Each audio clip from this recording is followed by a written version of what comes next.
Hi guys! For today's video, magluluto tayo ng ginisang upo na may sardinas. Narito ang mga sangkap na ating gagamitin sa pagluluto. Luya, bawang, sibuyas, paminta o pepper, sardinas, at ang ating upo. Una, igisa ang bawang. Isunod ang sibuyas. Haluin hanggang mag-golden brown. Isunod ang luya. Haluin hanggang lumabas ang aroma ng mga aromatic.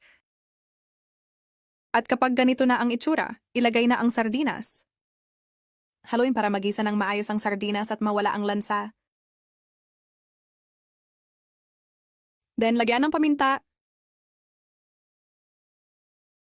Patis, hindi na ako gagamit ng asin dito.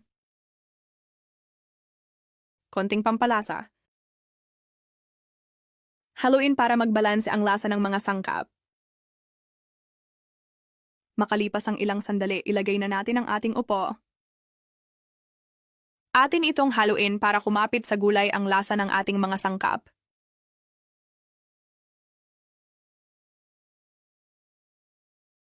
And then, ating itong takpan hanggang sa lumabas ang sariling katas ng upo. At kapag kulo na, alisin ang takip. Ayan, at lumabas na ang sariling katas ng ating gulay. Atin itong haluin para magpantay ang pagkakaluto ng ating gulay. Then, lagyan natin siya ng konting tubig para naman may konting sabaw.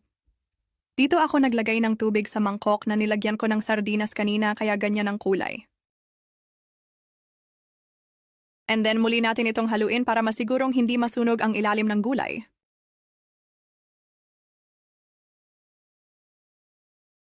Muli natin itong takpan. At kapag kumukulo na, alisin ang takip. Muli natin itong haluin. Atin na rin itong titikman kung sakto na ang lasa at aalamin din natin kung malambot na ang ating gulay. Actually, medyo magulang na ang nabili kong upo kaya medyo matigas na siya. At inalis ko na din ang kanyang mga buto dahil matigas na at di na pwede makain. Sakto na ang kanyang lasa. Ngunit medyo matigas pa ang upo kaya muli natin itong tatakpan ng ilang minuto. May mga bata kasing kakain nito kaya hindi tayo pwede mag-half-cooked sa gulay. Makalipas lang ang ilang minuto ay luto na ang ating ginisang upo na may sardinas.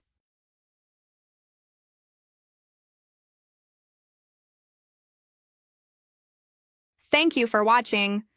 GoPads TV, like, follow and share.